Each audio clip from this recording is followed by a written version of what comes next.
இந்த பெற்றோர்கள் இருக்கிறீங்கல்ல, நீங்கள் தான் உங்கள் குழந்தைகளின் கற்றலை தடுத்து நிறுத்துகிறீர்கள். ஆசிரியரா நான் சொல்றேன், ஒரு குழந்தை கிட்ட நான் பேசுறேன். இன்னைக்கு 6 வயசு குழந்தை. எனக்கு தெரியாதா அந்த குழந்தைக்கு ஒரு கேள்வி கேட்டா அதுக்கு என்ன பதில் சொல்லணும் எனக்கு தெரியாதா? சொல்லவே விட மாட்டேங்குது அவங்க அம்மா. உன் பேர் என்ன? ஹேமந்த். உங்ககிட்டயா கேட்டேன். என்ன படிக்குது? First standard. எந்த ஸ்கூல்ல படிக்குது? இந்த பள்ளிக்கூடத்துல. உனக்கு என்ன ரொம்ப பிடிக்கும்? விளையாடும். நிறைய விளையாடுவான். உண்மை இல்லைங்க. ஒரு விண்ணப்பத்தை பூர்த்தி செய்து தா என்று +2 படிக்கிற குழந்தைக்கு, +2 முடித்த குழந்தைக்கு கையில் கொடுக்கிறேன் அட்மிஷன் PRO-வானா. அது அவங்க அப்பா வாங்கி ஃபில்அப் பண்றார். ஏன்னா அவன் தப்பா ஃபில்அப் பண்ணுவாளாம். பண்ணட்டோங்கிற நான். அடிச்சு எழுது, வாழ்க்கையில் கற்றுக்கொள், எல்லாவற்றையும் நீங்களே தரணும். வாங்க ஃபர்ஸ்ட் இயர்ல வந்து ஜாயின் பண்ணுங்க, கெமிஸ்ட்ரி படிக்கணும். ஓகேவா? என்கிட்ட ஒரு நாள் கவுன்சிலிங்க்கு ஒரு பிள்ளை வந்துச்சுங்க. ரொம்ப வெளிப்படையாவே சொல்றேன். 17 வயசு நாதன் சார்.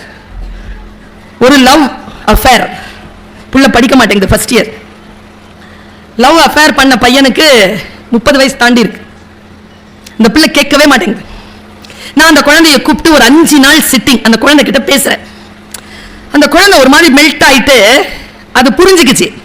இப்போ இருக்கிற என் வாழ்க்கையில நான் படிக்கணும் அப்படிங்கிறத நான் புரிஞ்சிருச்சுங்க. அதை புரிஞ்சுக்கிட்டு நான் இனிமேல் படிக்கிறேன், இதை பற்றிலாம் நான் இனிமேல் பேச மாட்டேன், தேங்க்யூ அப்படின்னு எந்திரிக்கும் போது அவங்க அம்மா சொன்னாங்க, சனியனே இதைத்தானே 6 மாசமா நான் சொன்னேன்,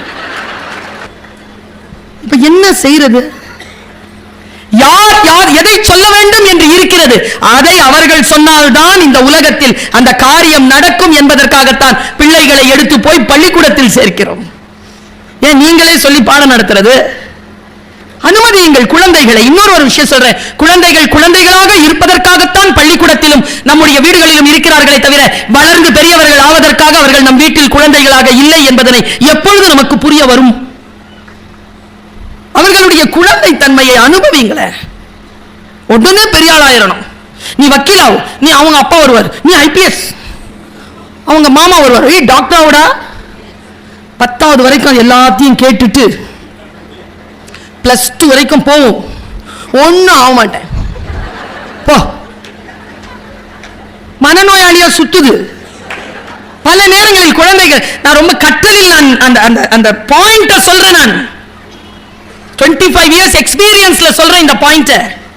நல்லா படிக்கிற குழந்தை ஏதாவது வீட்டில் இருந்தா அடுத்தவங்க கிட்ட காட்டி பெருமைப்படாதீங்க. ரொம்ப பிரஷர் குழந்தைக்கு தெரியுமா? ரொம்ப மண்டை காஞ்சிரும் அந்த குழந்தைக்கு. ஐயோ என் குழந்தை பர்ஃபெக்ஷனலிஸ்ட்ங்க, எல்லாத்துலயும் ஃபர்ஸ்டா வரும், அதுக்கு ஆப்ஷனே கிடையாது. பிரதமர் Modi பேசினாருங்க, your children's progress report is not the parents visiting card. உடனே பிள்ளைய வச்சு சில பேர் வந்து சொல்லுவாங்க பாருங்க, என் பிள்ளை தான் இன்னைக்கு ஃபர்ஸ்ட் பிரைஸ். நம்ம வீட்டில் ஒன்று இருக்கும், அது எதுக்கும் போவாது, ஒன்றும் படிக்காது. அது நம்ம வீட்டில் இருக்கும், சூப்பராக இருக்கும். நான் சொல்றேன், அந்த மாதிரி வீட்டில் குழந்தைங்க இருந்தால் நீங்கள்லாம் பாக்கியசாலிகள். நிறைய மார்க் வாங்கினா நிறைய சம்பாதிக்கலாம். என்ன மாதிரி திறமைசாலியும் கூடுதலாக இருந்தால் இன்னும் கொஞ்சம் சம்பாதிக்கலாம். எல்லாரையும் அப்படியே அப்சர்வ் பண்ணிக்கிட்டு உன்னுடைய சிஸ்டம், உன்னுடைய மற்ற விஷயங்கள்லாம் என்னுடைய விஷயத்துக்கு ஒத்து வராதுப்பா, என் வாழ்க்கை நான் வழி அமைச்சிக்கிறேன்னு சொல்லி தனியா போற ஒரு குழந்தை இருக்குல்ல, அந்த குழந்தை இந்த 2 பேருக்கும் சம்பளம் கொடுக்கிற ஆளா வரும். அதாங்க தமிழ்நாட்டின் வரலாறு. குழந்தைகளை குழந்தைகளாக இருக்க விடுங்களேன், அதைத்தான் அவர் சொல்றார். வாழ்க்கை கற்றலுக்கான வாய்ப்பை விரித்து தந்திருக்கிறது. யாரெல்லாம் சொல்லிக் கொடுக்கிறார்களோ, குரு என்கின்ற சொல் சமஸ்கிருத சொல். கு என்றால் இருள், ரு என்றால் விளக்குதல். குரு என்றால் இருளை விளக்குபவன் அர்த்தம். ஆசிரியர், ஆசுனா குற்றம், இரிதல்னா களைதல், குற்றங்களை களைபவர்கள் ஆசிரியர்கள். அவங்களுக்கு அந்த வேலையை செய்ய விடுங்க. உங்க பிள்ளை பொய் சொல்லுது, என் பிள்ளையா அது பொய் சொல்ல தெரியாது, சூப்பரா சொல்லும். 4 பேரோடு சேர்ந்துதான் என் பிள்ளை பழா போகுது. நானும் அந்த 4 பேரை 25 வருஷமா தேடி ஒரு முடிவுக்கு வந்தேன். அந்த 4 பேருக்கு லீடரே இதுதான். உங்க என் பிள்ளைங்க சேர்த்து சொல்றேன், எல்லா பிள்ளைங்களுக்கும் 2 பேர் இருக்கு. ஒரு பேர் நம்ம வீட்டில் வச்சா மாணிக்கம், அதுக்கு உள்ள ஒரு பேர் வளர்ந்துட்டு இருக்கு, பாட்சா உள்ள இருக்குது. 2 வேஷத்துல இருக்குது. டீச்சர்களுக்கு தெரியும் அந்த 2வது வேஷம் என்னன்னு. சொன்னா கத்துக்கோங்க. இது உனக்காக மட்டுமல்ல, உன் கல்வி உனக்காக அல்ல, நீ கற்றுக்கொண்டது உனக்காக அல்ல. நீ சிறிய அளவில் கற்றுக்கொண்டு இருந்தாலும் அந்த சிறிய அளவையும் பயன்படுத்துங்கள் என்று சொல்லுகிறார் நபிகள் நாயகம் அவர்கள்.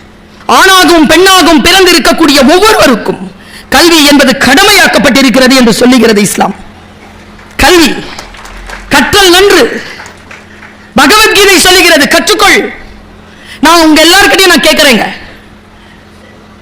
சில வார்த்தைகளை சிலர் சொன்னாதாங்க சரியா வரும். டாடா கிட்ட ஒருத்தர் வரார்.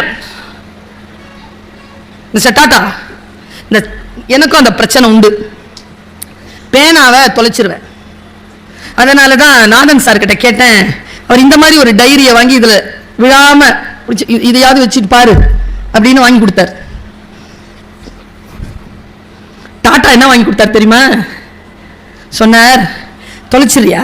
ஆமாயா தொலைச்சிடுறேன். ஒன்னு செய், தங்கத்துல வாங்கிக்க. வாங்கு. தங்கத்துல வாங்கிட்டான். 6 மாசம் கழிச்சு பார்த்தா பேனா பத்திரமா இருக்கு. ஏன்? அவனு சொல்லட்டுமா? விலை மதிப்பற்றது எதுவோ, உங்கள் மனதில் விலை மதிப்பற்றது எதுவோ அது உங்களோடு கடைசி வரைக்கும் தங்கி இருக்கும். எது விலை மதிப்பற்றது என்று நீங்கள் நினைக்கின்ற அந்த வினாடியில் அது உங்களை விட்டு விலகும். எப்படி நம்முடைய வாழ்க்கையில் சில விஷயங்களை கற்றுக்கொள்வது? ஒண்ணும் இல்லைங்க, எனக்கு என்னுடைய தாயார் சில நல்ல விஷயங்களை கற்றுத் தருகிறார். நான் கற்றுக்கொள்கிறேன், இந்த வயதில் கற்றுக்கொள்கிறேன், உலகத்துக்கே பாடம் சொல்லுகிறேன்.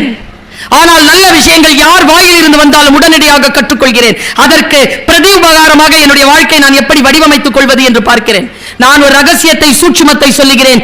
யார் எதை சொன்னாலும் அதை உடனடியாக கேட்டு அது உங்கள் வாழ்க்கைக்கு சரி வரும் என்று உங்களுடைய மூளைக்கு செலுத்தி வடிகட்டி புரிந்து கொண்டு அதை நடைமுறைப்படுத்தி பாருங்கள்.